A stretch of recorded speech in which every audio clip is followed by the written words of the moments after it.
Bismillahirrahmanirrahim. Assalamualaikum warahmatullahi wabarakatuh. Di sini dengan saya perkenalkan dulu ya, nama saya Muhammad Agus Gufron dari jurusan Manajemen Dakwah, mahasiswa Yayasan Salatiga semester 4. Kalau nggak tahu, Manajemen Dakwah itu nantinya masuk di dalam Fakultas Dakwah di kampus 3 yang menjadi pusat dari semua sistem di IAIN Salatiga tersebut. Langsung saya di sini akan membahas mengenai pengembangan sistem informasi pada organisasi dakwah. Kenapa di dalam sistem informasi pada organisasi dakwah itu kenapa di organisasi dakwah itu diperlukan sistem informasi? Karena pada era sekarang atau zamannya sekarang itu kan banyak dari orang-orang itu lebih mudah atau mengakses informasi melalui sosmed. Maka perlunya di dalam organisasi itu harus memerlukan pengembangan mengenai sistem informasi agar bisa menyesuaikan dari para pekerjanya, agar tidak terlalu memberatkan bagi mereka gitu. Terus yang dinamakan sistem informasi itu adalah suatu sistem yang mampu menyediakan informasi yang bermanfaat bagi penggunanya, atau sebuah sistem untuk menyediakan informasi guna mendukung operasi manajemen dalam suatu organisasi secara tergenerasi. Di dalam konseptual siklus pengembangan sebuah sistem informasi itu ada beberapa tahapan. Yang pertama ada analisis sistem, yang dimana nantinya prosesnya menganalisis dan mendefinisikan masalah dan kemungkinan solusinya untuk sistem informasi dan proses organisasi.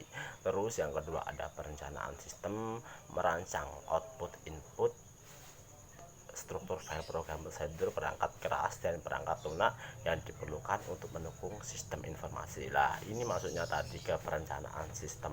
Terus yang ketiga atau selanjutnya yaitu ada pembangunan dan testing sistem. Membangun perangkat lunak yang diperlukan untuk mendukung sistem dan melakukan testing secara akurat, melakukan instalasi dan testing terhadap perangkat keras maupun lunak agar pas sesuai dengan porsinya gitu. Terus yang keempat itu ada implementasi sistem, dimana beralih dari sistem lama ke sistem baru, melakukan pelatihan dan panduan seperlunya. Terus yang kelima ada operasi dan perawatan, dimana mendukung operasi sistem informasi dan melakukan perubahan atau tambahan fasilitas. Terus yang terakhir ini sangat penting sekali, dari beberapa tahapan tadi perlunya evaluasi sistem, yaitu mengevaluasi sejauh mana sistem telah dibangun dan seberapa bagus sistem itu telah dioperasikan. Untuk mengelola sumber daya teknologi informasi secara efektif memerlukan perhatian yang besar pada sisi operasional. Oleh karena itu perlunya pengelolaan dengan baik itu. Terus di dalam metode pengembangan sistem informasi pada organisasi dakwah itu ada beberapa metodenya.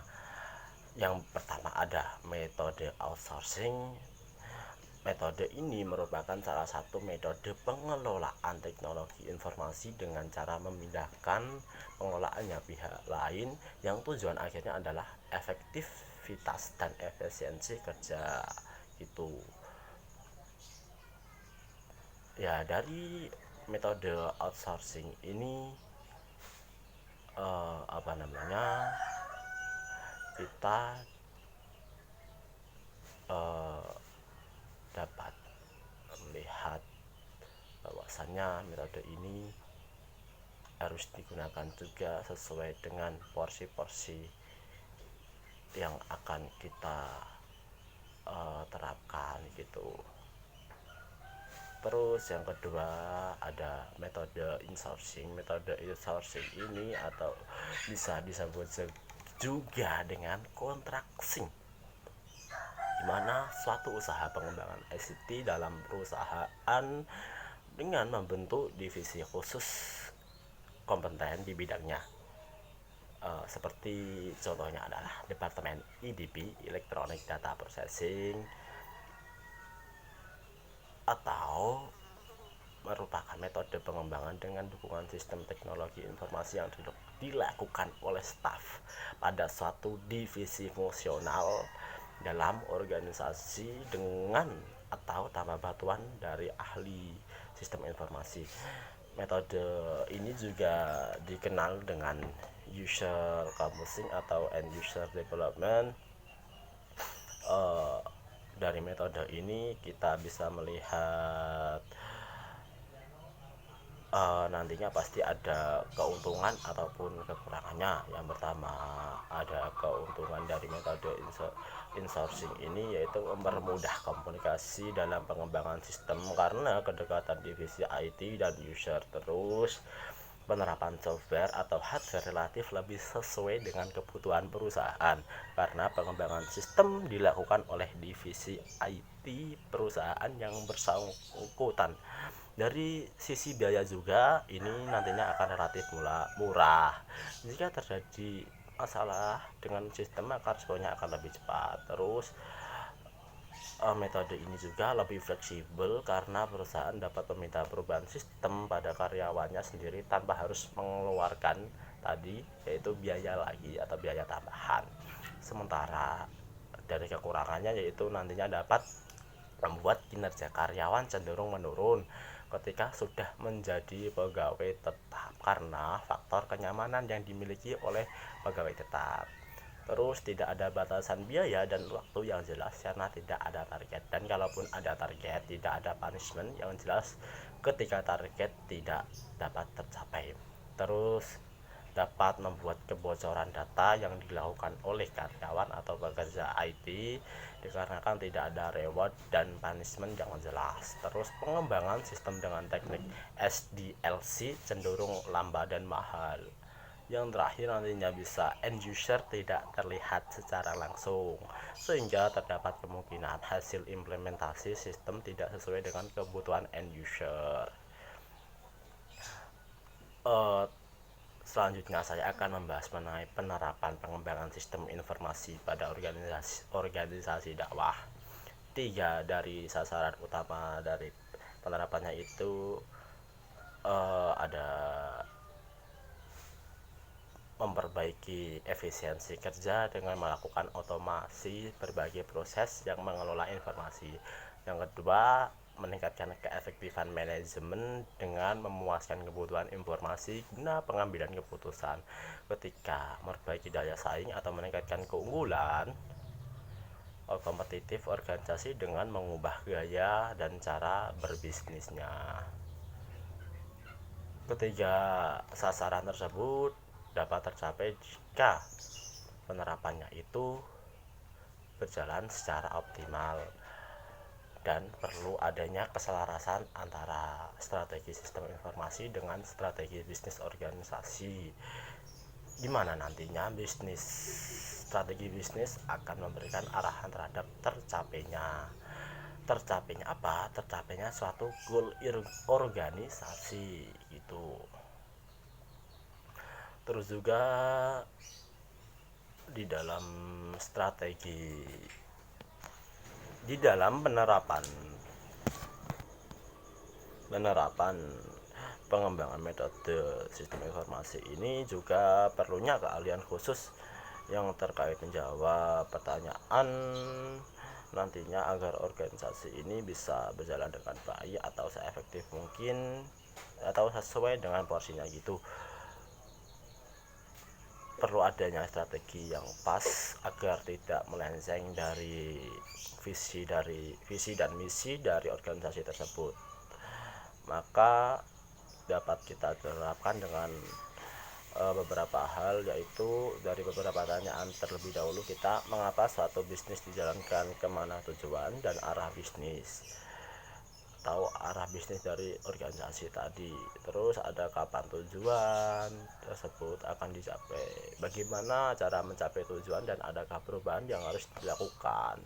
Jadi dalam membangun satu strategi sistem informasi ini, yang menjadi isu sentral adalah penyelarasan alignment strategi SI atau TI atau sistem informasi tadi. Terus merealisasikan tujuan dari organisasi, perlunya perencanaan strategi sistem informasi atau TI mempelajari pengaruh SI atau TI terhadap kinerja dari organisasi dan kontribusi dari berbagai organisasi dalam memilih langkah-langkah strategi gitu. Dengan strategi bisnis yang tepat atau strategi organisasi, strategi dari sistem informasi organisasi yang tepat, kita dapat membuat sistem informasi di organisasi itu bisa berjalan dengan efektif atau seefisien. Dari penerapan tadi, bahwasanya memang perlu adanya perencanaan yang bagus atau yang tepat gitu.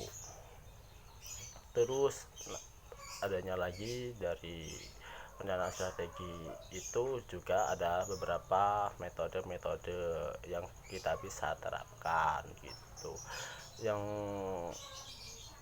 pertama, metodenya adalah mengenai analisis dari bisnis internal dari organisasi tersebut yang mencakup aspek-aspek strategi bisnis organisasi saat ini, sasaran, sumber daya, proses atau budaya nilai bisnis organisasi. Terus yang kedua ada analisis lingkungan bisnis eksternal yang mencakup aspek-aspek ekonomi, industri, dan iklim bersaing perusahaan. Terus yang ketiga ada analisis lingkungan SI atau TI internal yang mencakup kondisi SI atau TI organisasi dari perspektif bisnis saat ini, bagaimana kematangannya atau maturity, bagaimana kontribusi terhadap bisnis, keterampilan sumber daya dan infrastruktur teknologi. Terus adanya analisis lingkungan SI atau TI eksternal yang mencakup tren teknologi dan peluang pemanfaatnya serta penggunaan sistem informasi atau TI oleh kompetitor, pelanggan, dan pemasok gitu.